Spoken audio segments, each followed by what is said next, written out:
In this section, we'll look at developments throughout 1943 up to the preparations for D-Day in June 1944. The Americans and British had invaded in North Africa in early 1943, and Winston Churchill and Roosevelt agreed to meet in the newly captured city of Casablanca in January 1943, from January 14th to 24th. They decided to first attack into Italy after clearing the Afrika Korps out of North Africa, but they did promise to launch a massive second front invasion of France by 1944. Now, aware that saying they'd attack through Italy before they launched a second front in France would anger Stalin, Churchill and FDR also agreed that they would accept nothing from Germany but an unconditional surrender. Stalin was afraid that once Italy and France were liberated, the Western Allies would simply stop fighting and sort of leaving the Soviets to fight the Nazis alone.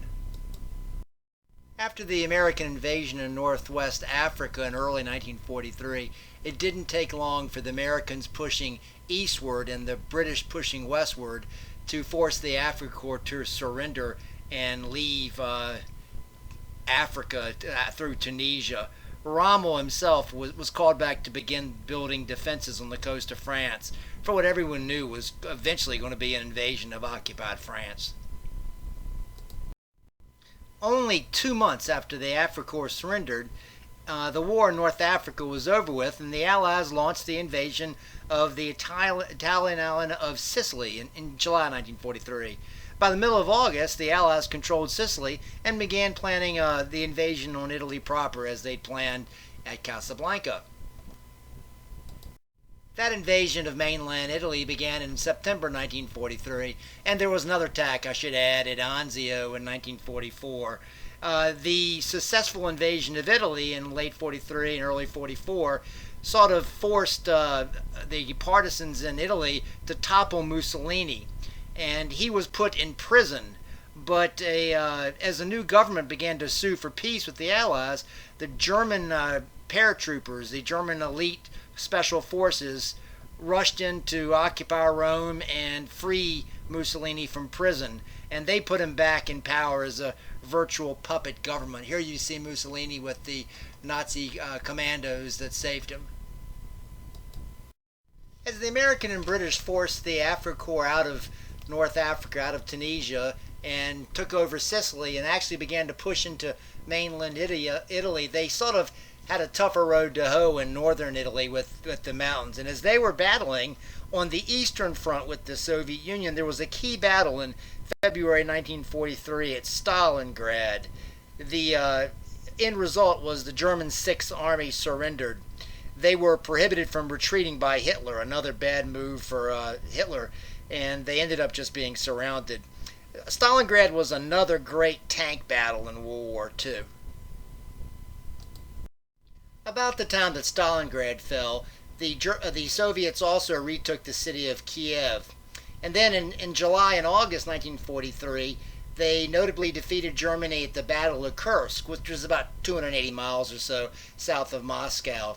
It was yet again another big tank battle, and the Germans had put a lot of hope in their new Tiger and Panther tanks, but the Soviets had 1.3 million soldiers and probably better intelligence.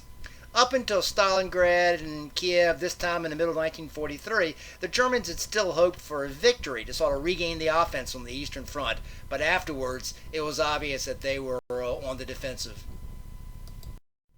Indeed, after the victories in Stalingrad, Kiev, and Kursk in 1943, the Soviets began to gain significant land as 1943 ended and 1944 began.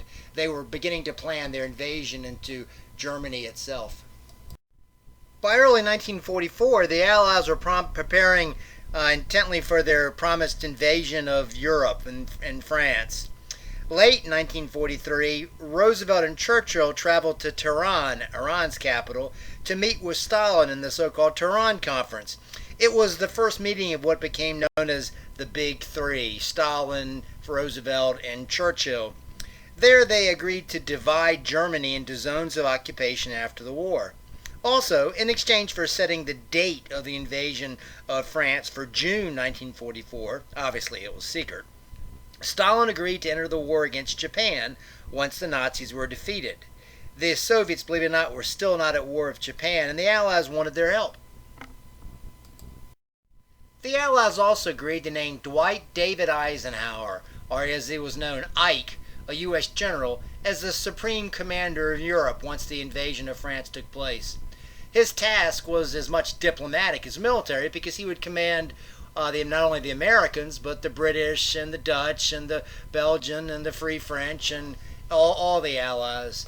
It was probably one of the war's most famous generals, although he never saw actual combat in the war. Eisenhower was not, however, the top United States military commander.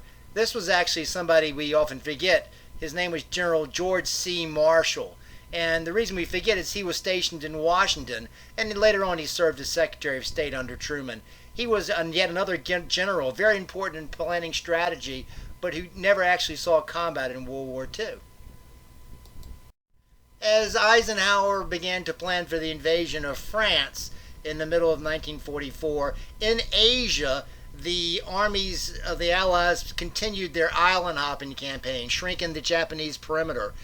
I should note that the American army there was led by Douglas MacArthur, hoping to regain the Philippines, and also the Navy was led by Admiral Chester Nimitz. And again, like Eisenhower, they both answered to Marshall in Washington. This concludes this section on how the war went from 1943 until the middle of 1944 in the planning for D-Day.